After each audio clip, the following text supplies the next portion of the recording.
Israel और Hamas के बीच जंग अभी तक खत्म नहीं हुई है। अमेरिका इस जंग में शुरू से इजराइल के साथ खड़ा दिखा। इजराइल की सभी कार्रवाई का अमेरिका ने समर्थन भी किया, लेकिन अब अमेरिका के रुख में यू टर्न दिख रहा है। अमेरिका इजराइल का साथ छोड़ता हुआ दिखता है, वो अपने रुख को बदल रहा है। वजह फिर वही बताई है जो इजराइल का साथ देने के वक्त बताई गई थी कि इस क्षेत्र में स्थिरता। गुरुवार को अमेरिकी राष्ट्रपति ने कार्यकारी आदेश दिए, वेस्ट बैंक में फिलिस्तीनियों पर हमला करने वाले यहूदी निवासियों को सजा देने का आदेश दिया।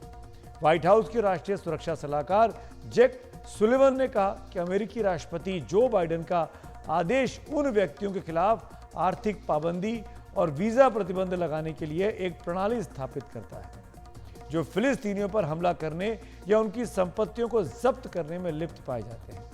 अमेरिका की तरफ से यह भी कहा गया कि इस कार्रवाई का उद्देश्य इजराइल और फिलिस्तीनियों के समान रूप से शांति को बढ़ावा देना है। आखिर ऐसा क्या हुआ, इसको समझना भी जरूरी है कि अमेरिका अपना स्टैंड बदल रहा है। फिलिस्तीन में दो जगह हैं, गाजा और वेस्ट बैंक। गाजा पर इजराइल लगातार हमले कर रहा है। ये हमले इजराइल पर हमास के 7 अक्टूबर को हुए हमले का बदला है। हमास ने बेरहमी से 1200 से अधिक लोगों की हत्या कर दी थी। बड़ी संख्या में लोग घायल हुए थे। वहीं 250 लोगों को हमास ने उस वक्त बंधक बनाया था। हमास की कार्रवाई को कहीं से भी सही नहीं ठहराया जा सकता। निर्दोष लोगों की इस तरह हत्या बिल्कुल गलत थी, लेकिन हमास की कार्रवाई के जवाब में जो इजराइल ने किया उसे भी सही नहीं कहा जा सकता। हमास के आतंकियों के ठिकानों को बर्बाद करने के साथ ही इजराइल ने पूरे गाजा को मलबे में बदल दिया। लंबे समय तक गाजा में लोगों को बुनियादी जरूरतों का सामान तक नहीं मिला। गाजा के स्वास्थ्य मंत्रालय का दावा है कि 26,000 लोग इजराइल के हमलों में मारे गए हैं, जबकि इजराइल की डिफेंस फोर्स इस आंकड़े को गलत बताती है और उनका आंकड़ा है करीब 10,000 लोगों के मारे जाने का। वहीं इजराइल की डिफेंस फोर्स कहती है कि उसके भी 200 सैनिक मारे गए हैं। ये बात हुई गाजा में हुई तबाही की, लेकिन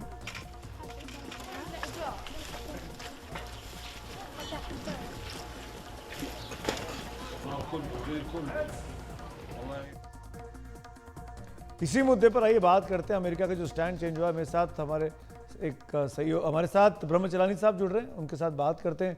चलानी साहब, अमेरिका के रुख में जो बदलाव है इसको आप किस तरीके से देखते हैं? क्या कोई बड़ी चेंज आने वाली है?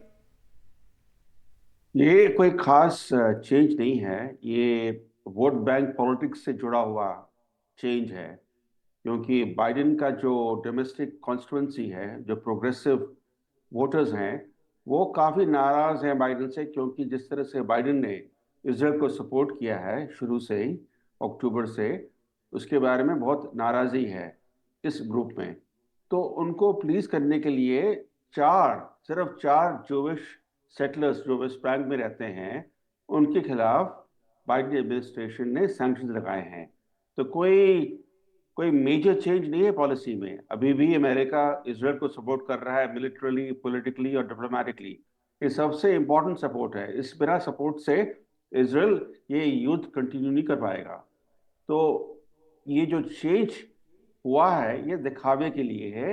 ये अपने डोमेस्टिक प्रोग्रेसिव कॉन्स्टिट्यूंसी को प्लीज करने की कोशिश है। तो क्या अमेरिकन को, जो अमेरिकन वोटर्स हैं, वो इससे इन्फ्लुएंस होंगे? उनके निर्णय में अंतर आएगा?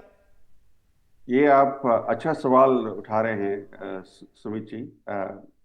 ये लोग तो देख पाएंगे कि ये काफ़ी कॉस्मेटिक चेंज है, सब्सटेंटिव चेंज नहीं है।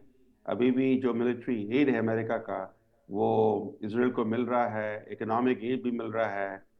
तो ये कॉस्मेटिक चेंज से कोई खास बाइडेन की पॉपुलैरिटी नहीं बढ़ेगी। ये लगता है कि ये एक टर्म के प्रेसिडेंट रहेंगे, सेकंड टर्म नहीं मिलेगा उनको, क्योंकि इस समय जो अप्रूवल रेटिंग्स हैं बाइडेन की बहुत ही गिरी हुई हैं, और एक तरह से अनपॉपुलर प्रेसिडेंट है इस समय। तो उनका री इलेक्शन इस समय लगता नहीं पॉसिबल है। और ये इसराइल का जो युद्ध चल रहा है गाजा में, ये बाइडेन के लिए पॉलिटिकली काफी कॉस्टली रहेगा डोमेस्टिक पॉलिटिक्स में। क्या आपको ये भी लगता है कि अमेरिका रिटेलिएट करेगा, जो उनके सैनिक मारे गए थे उसका इस इलाके में हमला करके बदला लेगा? या क्योंकि अपनी इमेज भी सुधारनी है बाइडेन साहब को? इज्जत की बात है, हमले तो होंगे ईरान के खिलाफ, मगर ईरान और अमेरिका डायरेक्टली नहीं लड़ रहे हैं।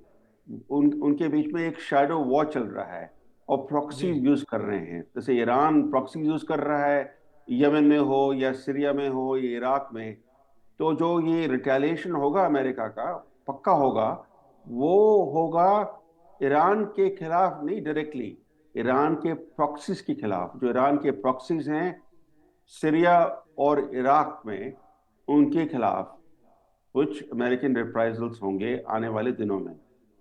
जी, बहुत बहुत शुक्रिया चलानी साहब बात करने के लिए। और नहीं भूलना चाहिए अमेरिका में इस साल चुनाव भी है, तो चुनाव के मद्देनज़र अपनी अपनी पॉपुलैरिटी को बहुत से लोग इस तरीके से बढ़ाते हैं, बहुत सी पार्टियां, बहुत से नेता, कि वो अपने देश को बचाने के लिए, अपने देशवासियों को बचाने के लिए कड़े कदम उठाने से भी नहीं सकते हैं। वही कुछ बाइडेन साहब भी कर सकते हैं।